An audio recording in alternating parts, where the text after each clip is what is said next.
Hello there, and many thanks for joining us on this edition of the program People, Politics, and Power. I am Imonia Marere.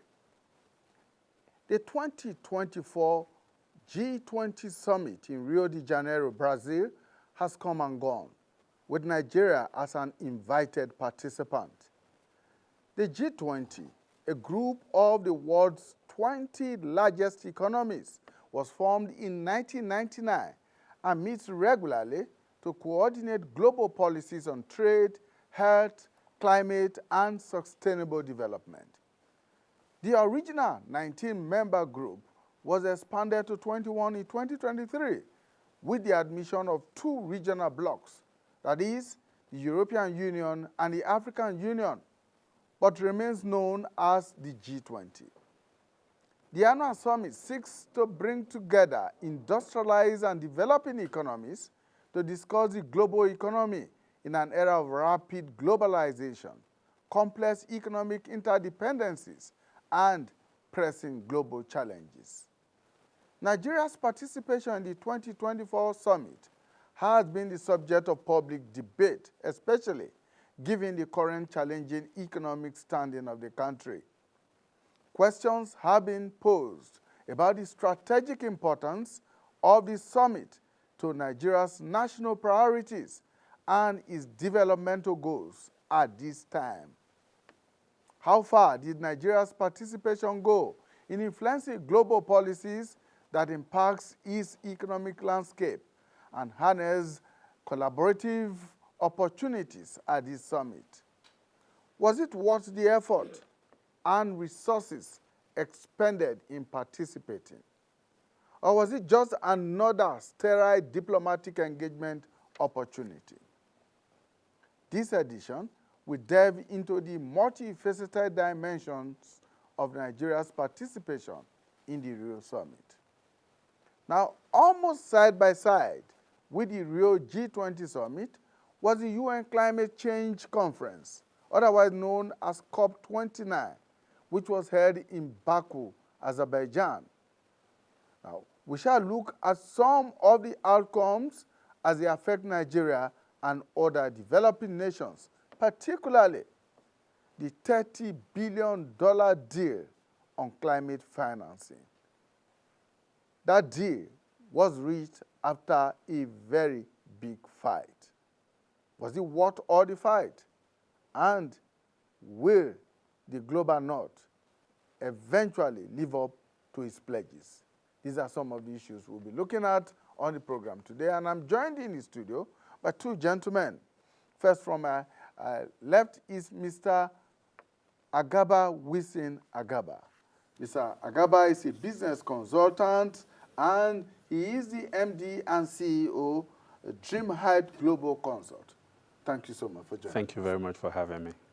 Also joining us is Mr. Mike David. Mr. David is the Executive Director, Global Initiative for Food Security and Ecosystem Preservation. He attended the Baku Summit of COP29. Thank you so much. Thank you for having me, sir. All right, let's go on a short break. When we return, we delve straight into our discussion. Give you the true picture of what's going on. In Africa, we have terrorism challenges, insecurity challenges that are preventing farmers to even go to their farm. We have problem in Sudan, displacing people. We have problem of climate change, flooding, destroying crops. And we have problem of protectionism. We have problems. It is very important to make it clear and louder here. We have problem of out of school children. We have problem of funding free education or giving our children 1 meal a day in a classroom to even make them pay attention to school. Africa has that problem. And the problem is compounded by some other conflicts around the world. The war in Ukraine and others. The war on Gaza Strip. That's poverty-driven problems. What do I do to help the small-scale industry? The cost of funding is expensive. What do I do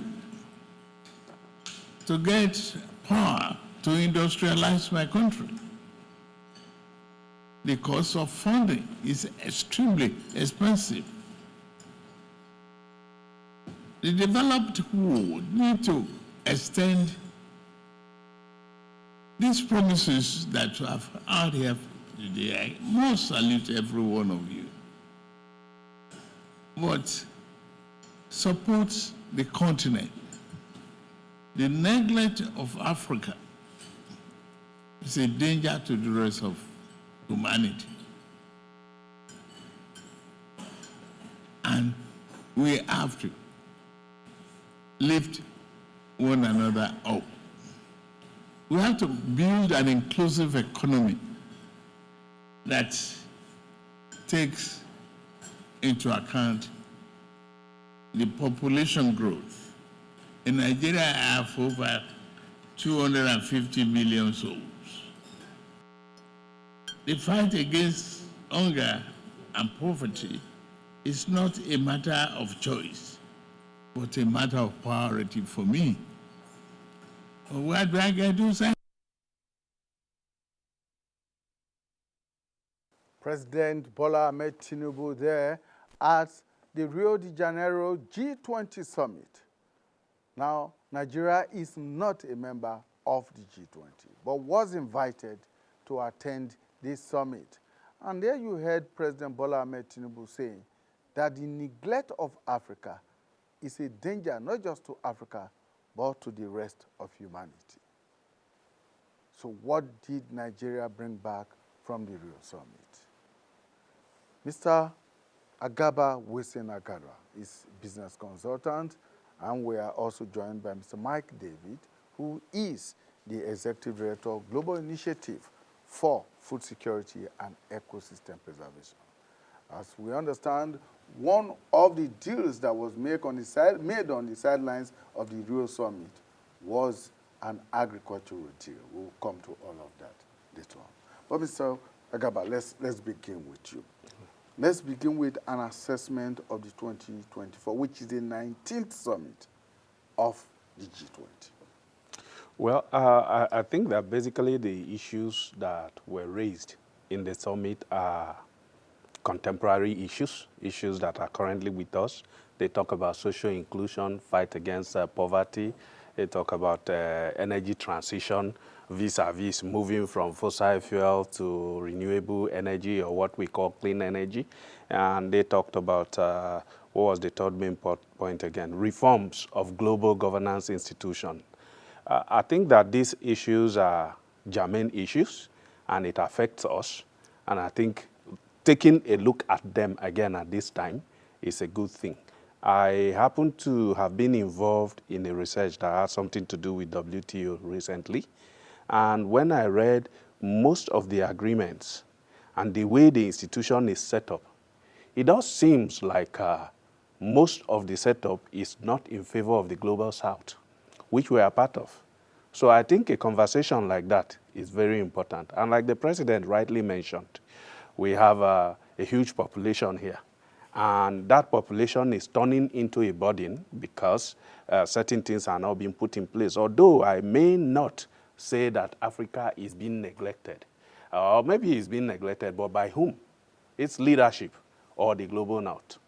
So these are issues that I think make sense.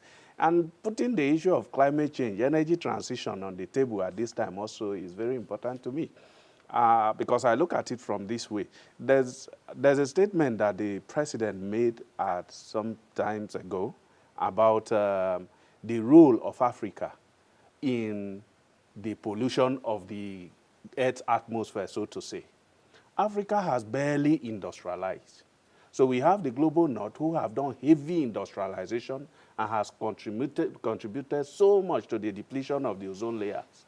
And we are barely able to get a hold of energy supply to our own society here in Africa yet. And you want us to transition to renewable energy. I'm trying to balance. Will it actually help us speed up, or is it going to hold us down? Which is a concern the president mentioned at the beginning of his administration at one point. So I believe that discussing issues like this is very, very important. Mr. David, the issues that were tabled at the G20 summit, Yes. was there a deliberate effort at connecting with the Baku COP29 summit, looking at the fact that most of the issues, or very many of the issues, are interrelated? Yes, so one very important thing you notice is that all the G20 countries are historical polluters, like he has mentioned. So at a point, while we're in Baku, the talks slew down because we were kind of waiting to hear the feedback or the body language from Rio. And it did come. So the major focus was they will improve finance to climate finance, which was the major focus of the COP in Baku. Now, one other interesting thing is that nearly all the G20 countries did not participate at the presidential level at the COP. They sent delegations, which is quite different from a tradition that has been. I mean, last year in Dubai, you've had all the world presidents, including Nigeria's president there. This time around, it was different. It was attributed to the kind of diplomatic relation that Azerbaijan had with other countries. So, but as soon as... And not the fact that the G20 summit was taking place almost at the same time. Yes, because at the opening of the COP, where you have the general opening, where the president and all the heads of delegation come. I mean, that happened like a week before yes, G20. Right. So they could easily have come to G20 and then, to Baku, yeah, and then head over to Rio. But unfortunately, that did not happen. But it also had a lot to do with the spirit of the COP this year. A lot of us, a lot of activists, a lot of observers have actually noticed that this COP was going to be a failed COP, and it has actually turned out to be. The good thing about the Rio Convention, the Rio Summit, is that global alliance against poverty and hunger, if, in quotes, well implemented, you are basically taking care of two things: building climate resilience. At the same time, you are helping to achieve the sustainable development goal of the world.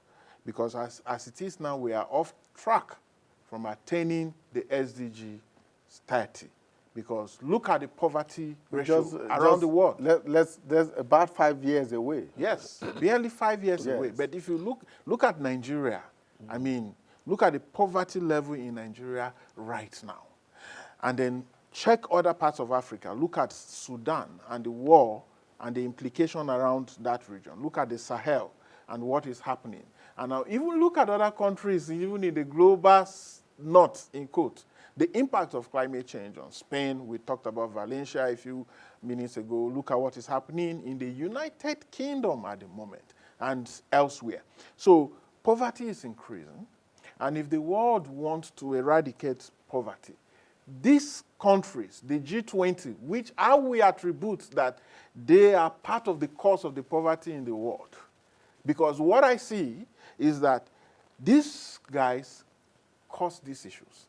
And then they go back and give you loans that you will keep paying, further strangulating the countries, not just Nigeria, but other countries. So these guys, in quotes, the G20 nations, I'm happy that Africa is now an observer nation, because without Africa, if all the goals you have in the world, you cannot attain them without having Africa at the table. So, but the point is, how do we go? How do we prepare? What is Africa actually doing there? What is Nigeria really doing there? Do we go with a cup in hand to beg, or do we have a strategy, a diplomatic strategy at engaging these people in such a way that we can get results, real results? And when I say results, let's talk of debt forgiveness, for example.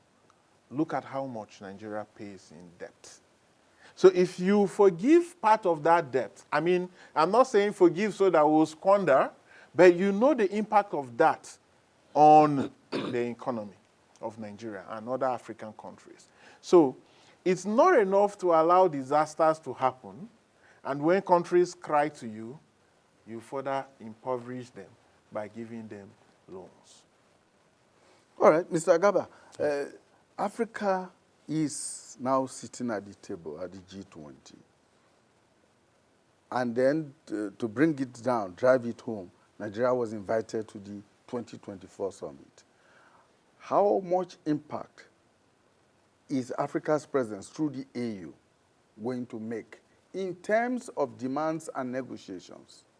What did Nigeria take to this summit, and what do you think it achieved or brought back home? Okay, I'm going to say two things before I proceed in my discussion. Number one, they say in our African proverb that if you are not close by the fire, then your yam will be by the side. So being there where issues that has critical implication for us are going to be discussed is a plus for us, both as Africa in the name of AU and Nigeria, where we all come from. Now, but the question is, like we always ask in our local parlance, what are you bringing to the table?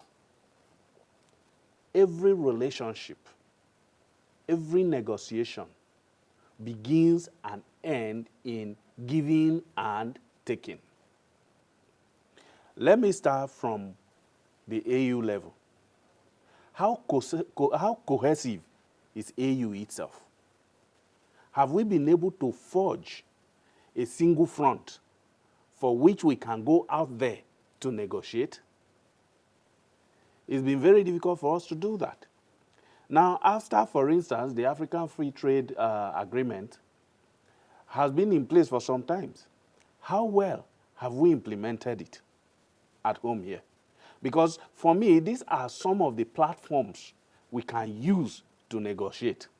If we are able to come together at home here and say, this is what we want for Africa, and this is the way we are going to go, and this is what we are going to go out there to negotiate, then the invitation of a regional body like, or a continental body like the AU becomes very germane.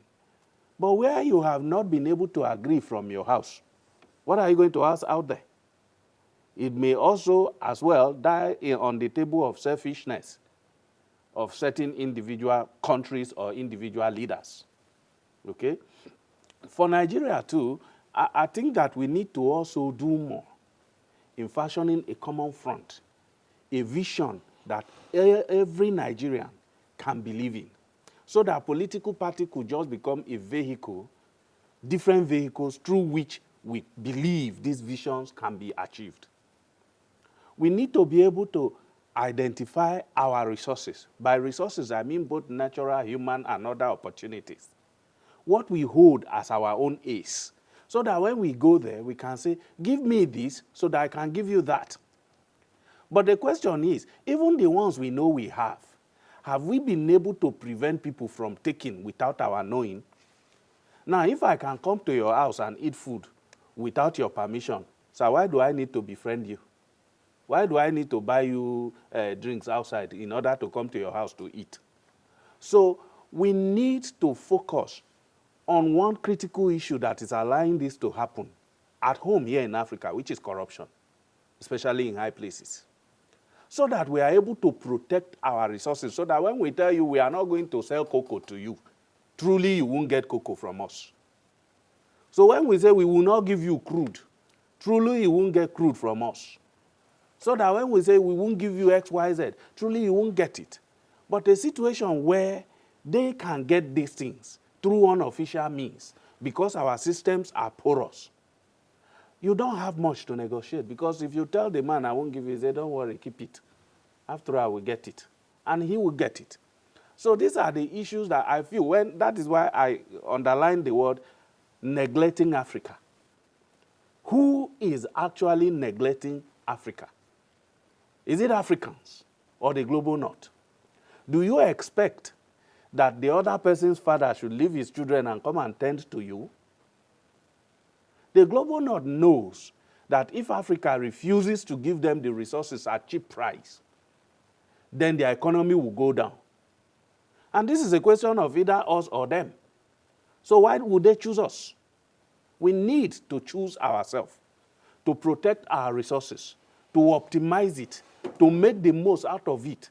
We need to put our best legs forward. I was talking with somebody I met some time ago, and he was talking about issues of negotiating loans for countries and all of that.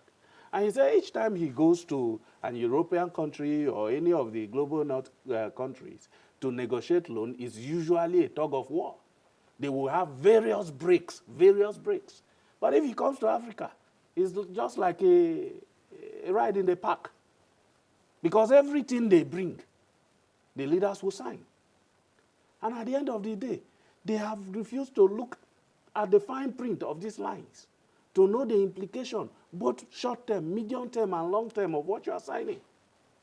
This is from somebody who have participated in negotiating loans for countries on both divides, saying this. He said in a particular country, he has to go back and say, call me the president.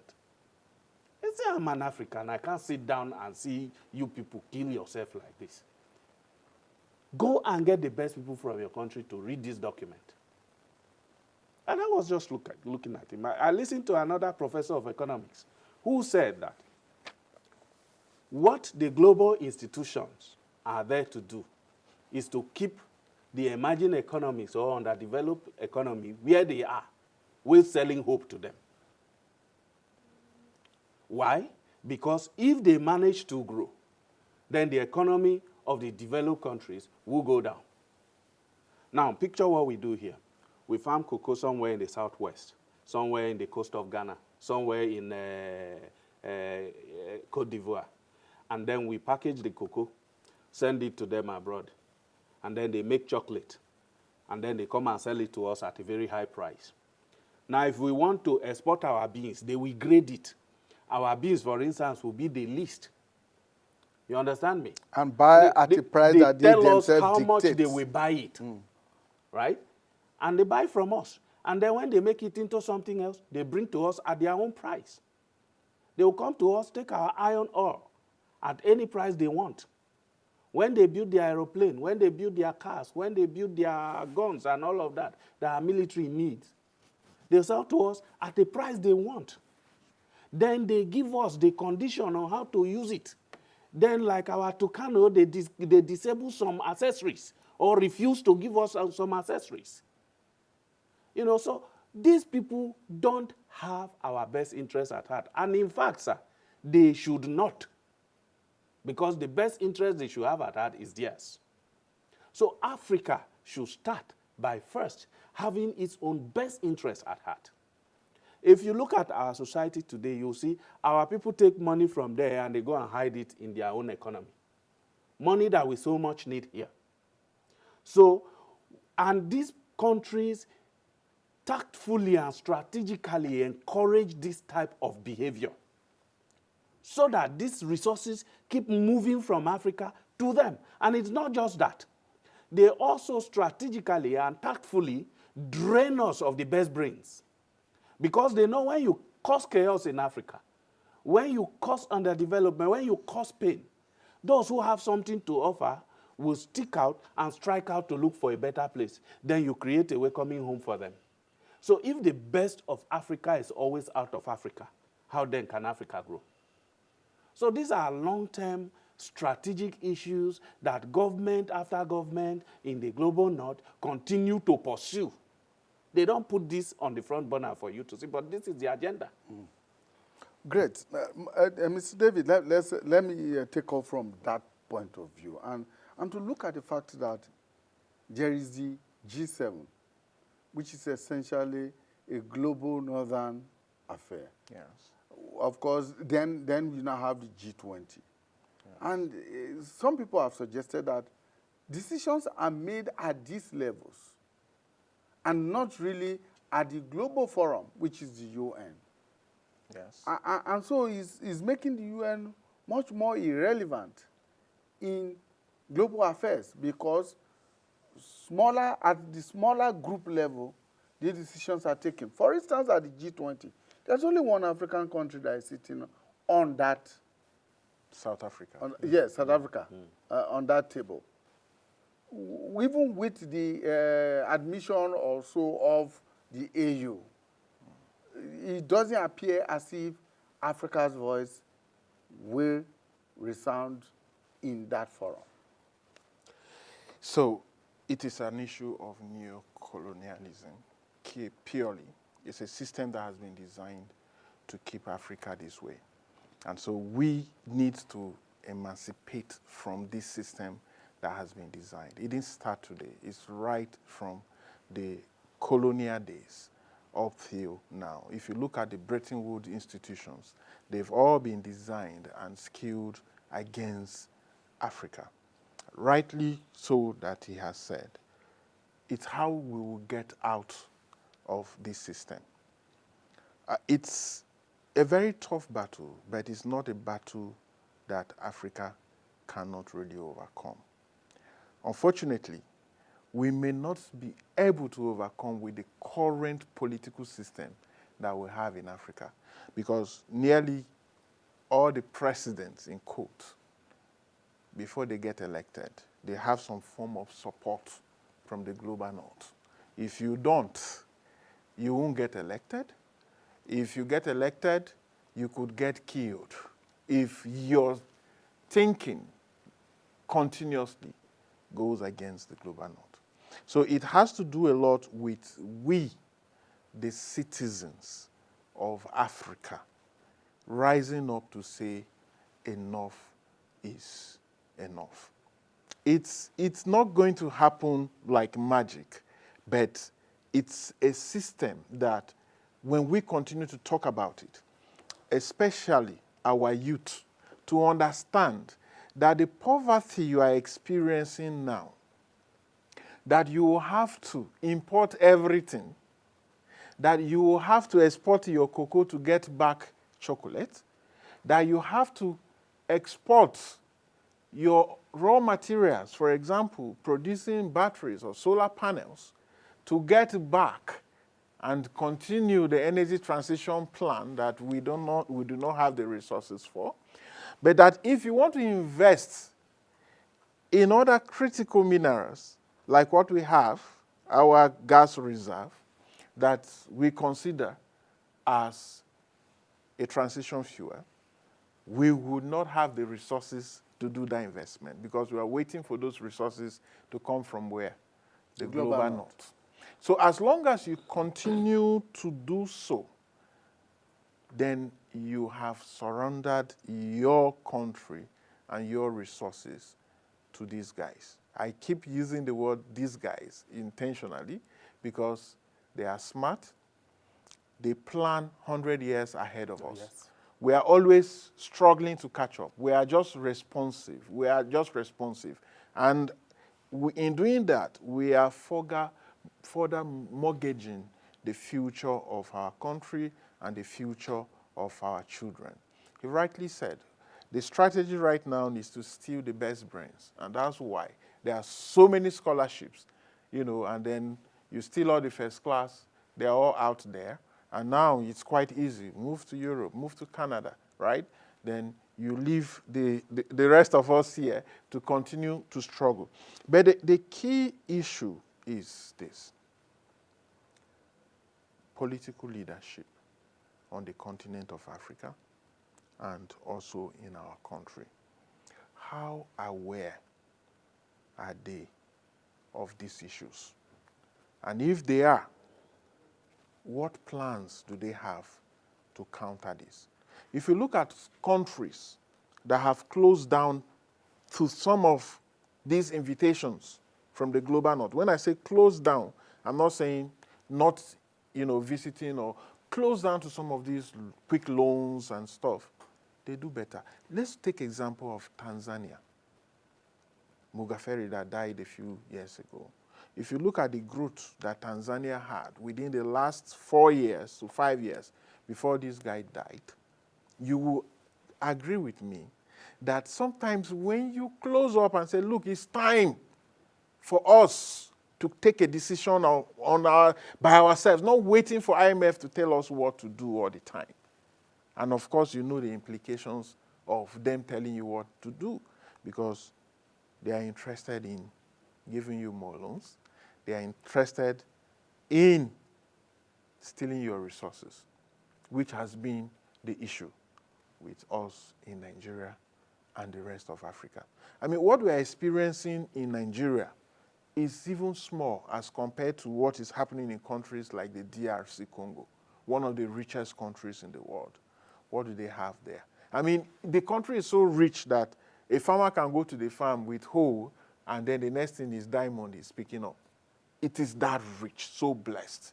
But what have they done?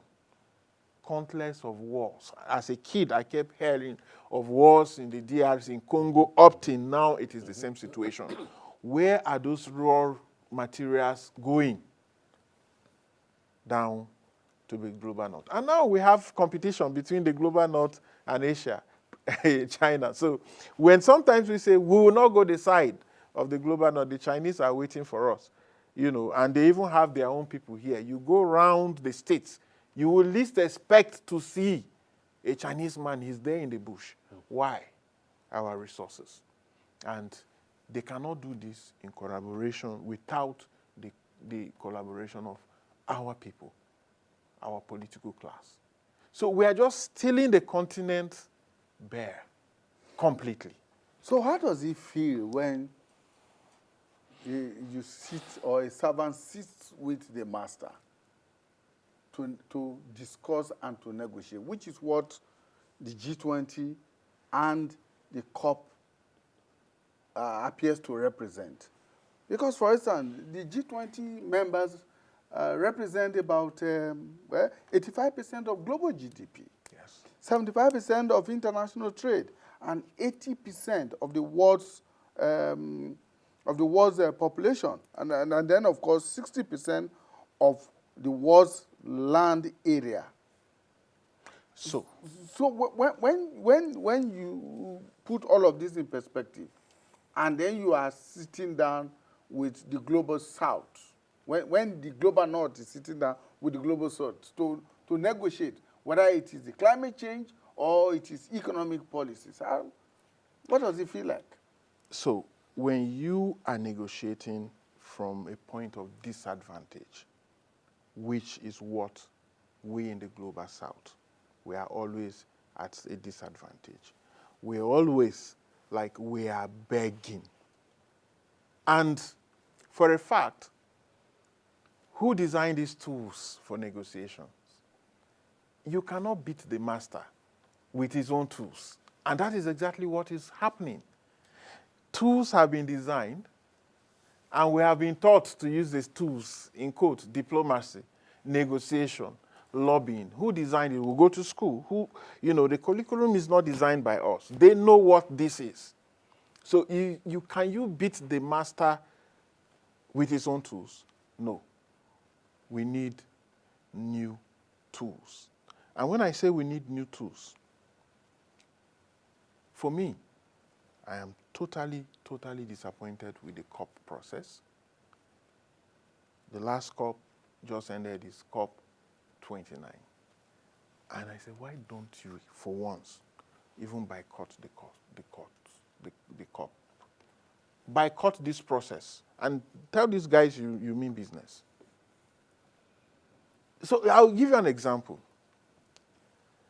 This year's COP was called a finance COP with a lot of hope that this is the time for all of these resources that were promised at the Paris Agreement nearly 10 years now. It's time to deliver on those resources. It's not just about pledges now. Now, at the beginning of the COP, the text for the new collective quantified goals, which is for the finance, would carry the COP would deliver X trillion. The amount was not mentioned. It would deliver X trillion by 2025. This was a text, but the exact amount was never mentioned until a day before the end of the COP, when the 25 billion came and everybody was like, 250 billion. Yes, and everybody was like, what the hell? You cause a problem, people are feeling the impact. We are expecting at least $1 trillion. How much did Nigeria spend this year alone dealing with climate issues? When I say dealing, I'm not talking about long-term strategy. I'm talking about response to emergencies, to disasters that happened. You just got back from Bayelsa, and you saw firsthand that it's already dry season, but the people in Bayelsa are still on water. This money needs to be delivered to these people. These are the people, they did not cause this problem. You caused the problem. We are not begging for this money. It is a right. It's about justice. So you must deliver on these resources. But what did they do? They kept quiet until, like the last day. A day to the end. And that is a strategy. You know why? A lot of people in the global south cannot afford to stay extra days at the COP. They have already booked their flights, they have packed their bags, and they're expecting to leave. And now you have this. So it's a strategy. It's a strategy. That's what I'm talking about. Whose tools are you using? So we also need to come up with our tools. And what is those tools? It is not wrong to boycott. And that was why some of us say, look, if it's 250 billion, a very bad deal, it is better to leave it. So they reluctantly opted to 300. To 300. But of course, this is again pledge. It's a pledge. It's not real money. It's not legally binding. It is not legally binding. So now look at this. Africa as a whole paid last year alone about $163 billion in debt. How much? That is in 1 year. And you are looking at 300 billion, you said you will mobilize. So it's not even there. Now, take example again. If there is 5% inflation on that money, what will it become by 2035? Is less than 170 billion. So, and that's why some of us were saying, look, why don't you forgive some of this debt?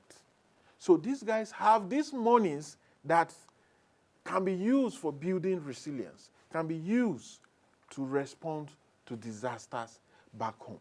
But you know the argument again, when it becomes very difficult for some of us to defend it.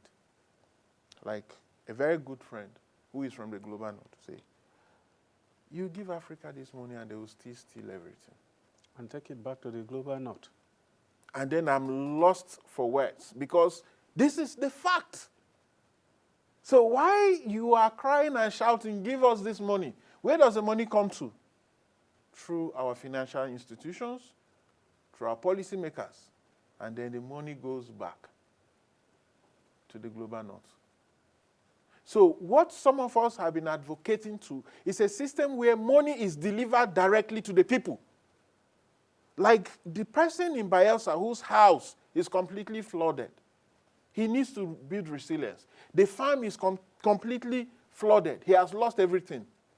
You will hear that by next year that a farmer whose farmland completely got flooded in Nigeria would get some stipends 1 year after, what does that do to him? You are further putting this guy into poverty. So can we have a system of delivering these resources directly to the people? And let me just end with this. The Global Alliance Against Poverty and Hunger that the G20 came up with, the strategy is that they will deliver cash to low-income countries by 2030, directly to very poor people. Then I was now asking myself, how do you do that in Nigeria? What's the mechanism? What's the mechanism? Because we know what has happened in Nigeria. You keep hearing monies have been disposed to people, and I can't find one person that has received. So that worries me. And so I keep saying, can we build a system outside of these structures? It's possible. We have some of the top NGOs in the country who can actually help to deliver some of these to the people who need it most. I need you to speak to that, the kind of structures and the kind of tools that will need to be deployed to get to the people. You know that in our own very short lifetime here, in the 90s, China was on the same pedestrian like us. India was not so far from us. They came up with a strategy that worked. They struck their own path and said, look, this way you have been leading me is not working for me. I'm going to follow this path. I am not going to fight with you. We are still going to be friends, but we will renegotiate our relationship. And what did they do? They built cohesion. I don't care how they did it. You may talk about communism and all of that. But what they did was to build cohesion at the home front, and then use that cohesion to develop themselves internally, and then go out there to negotiate with that cohesion. This is what we have not been able to do yet. I happen to start out in education. Yeah, my education is by qualification also. And I have continued to study our curriculum, for instance. We are still running an education system that was designed to make us messengers, assistants, admin officers, and PAs to the white people. And then what did we do? We took that system and said, oh no, we want to innovate, we want to mechanize, and we took the same style of education to create things like engineering and other specialized educational professions. So when we go to engineering, we are still teaching definitions. We are still teaching theories. And we went from there and started stigmatization. So we are now fighting to turn all our polytechnics to universities. Because if you are employed as an ND holder and the other person is employed as a degree holder, one is rated above the other. Because we don't have industries that are manufacturing, that are building plants where these HND people will be rated higher. So you can see from our educational system, which create the human capacity that is required to change this system, to build a new mechanism with which we can strike a new path, is already disadvantaged. And nobody has cared to talk about that. Now, without your education, you can't even have the right mind to build and strengthen institutions which will create and sustain this national cohesion and oneness of purpose that we are talking about. I'll give you Nigeria as a case study. Do we have a food production, preservation, and sustainable program that lasts for the next 50 years? I am not aware of any. Maybe I'm too young, or maybe I'm too uninformed. If we have, which institution is running it? Whenever election is at the corner, everything in the country comes to a standstill. Why? because we are waiting for who will be the next president. The next president will appoint the Minister of Agriculture. Then the Ministry of Agriculture will be tweaked according to the taste of the president. And then a new function can be given to the Ministry of Agriculture. And before they get money to get started, that tenure is over. And then there is a new person. So we keep starting and not going anywhere all the time. Can't we build institutions that will function parallel to the government? Once you are a president, all you need to do is to keep funding it as it has been agreed in our constitution. And we have the institution doing what it needs to do. Petroleum resources development, do we have that? Energy issue, do we have institutions running like that? You look at even our anti-corruption agencies have to wait for the president to come. Because the head of EFCC, the head of ICPC, Code of Conduct Bureau, and all these agencies, who should even be investigating a sitting president pending when he will hand over Atiku Square, are waiting for the man to come and tell them who to chase and who not to chase, so to say. So we don't have institutions that outlast our political cycle. And as a result, it becomes too difficult for us to have any plan beyond 4 years. And countries that are making gains in the world are not countries that are making 10 years plan. America has a plan of 100 years. The UK has that. Russia has that. All the countries we look at, China have that. And they have been following it. India has that. And there are shake-ups in the global political and economic system that if we are strong enough and cohesive enough, we can begin to renegotiate relationship. A case in point is the BRICS. Because of the war, the proxy war between America and some of the key global north countries and Russia, the BRICS has suddenly become a spotlight. And you see other countries trying to muster themselves to create an alternative global economic mechanism to renegotiate their relationship. Where are we on that table? We were not there when they built the one used by the West. But we are here when BRICS is trying to build. This is the best time for us to negotiate. To tell the BRICS, we can be part of you, but we want this, we want that. And then we can tell the West, if you don't want us to go, we want this, we want that. And then we have talks. BRICS itself is actually built on the ashes of the non-aligned movement. Yes. So at the end of the day, you would notice that we are not ready at home. And if you are not ready at home, sir, what are you going to say outside? We have to have one voice. We have to have one vision. And we have to have strong mechanism to bind us together, albeit however you do it. All right, there's a proposal that has been put on the table as far as climate financing is concerned. I want to know how or what you think of that, which is that, like you said, Africa, for instance, owes a lot of debt to the global north. And the suggestion is that, look, let they not, rather than wait for this financing that is not going to come, and even when it comes, it will come in paltry sums. Forgive the African debts and ask the African countries to use such monies to finance the climate change. Yes, this is the position of many of us, and I think is the quickest and the fastest way. I mean, when you look at the 300 billion we're talking about, we're not just looking at Africa alone. We are also looking at other least developed countries. We are looking at the Oceania, those island states, who have even had more impact of climate change.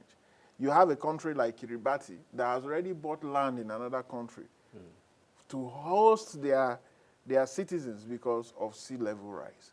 So their situation is so devastating because they can easily be wiped out of the face of the earth. So this money will be shared among all of these countries. Now, when you look at how the negotiations at the COP, happen, Nigeria as a country takes a decision, right? Nigeria's decision is fused into the ECOWAS decision. Now, the ECOWAS decision is fused into the Africa Union through the Africa Group of Negotiators, the AGN. Now, the AGN is also fused into the group of 77 countries plus China. Now, this is where the politics is. The global north countries no longer see China as a developing country. Now, of course, it's one of the contributors. It's one of the contributors. Yes. So, but when this system was designed many years ago, China was part of it, right? And so when we say that countries should pay, some of the countries in the global north are saying, how China about should China? pay. But China is still part of the group of 77 plus China. But it has not agreed to pay. Yes, they have to. You know, so but it has become a business. This is one very important aspect that I think we should look at. So when you look at the outcome of the COP, you know, because our attention was so much on the finance, there are some other small positive gains that, like the carbon credits, which I personally don't support. It's a discussion for another day. Yes. And then if you look at the global goal on adaptation, which I personally followed at the COP, adaptation was always missing. Because when you look at the solution to climate change, it's two. The two must go together. It is mitigation and adaptation. But the global north countries are very comfortable with funding mitigation while leaving out adaptation. And this is where we fall in. We need to adapt. We need to build resilience. And for us to do this, there must be an enabler. What is the enabler? Money. All right. Yes. I guess we have to leave it at that. Thank you so much, Mr. Agaba Wisin Agaba. He is a business consultant and MD CEO, Dreamhead Global Consults. Thank you so much for your time. Thank you for And of having course, Mr. Mike David is the Executive Director, Global Initiatives for Food Security and Ecosystem Preservation. Thank you so much. Thank you for having me. Because we've been taking a look at Nigeria's participation at the Rio G20 Summit and Africa's participation, indeed the Global South participation at the Baku, Azerbaijan COP29. Thank you, gentlemen, for your time. And to you, our viewers, thank you for investing your time with us. We'll see you again when we bring you a fresh edition of People, Politics, and Power. Bye for now.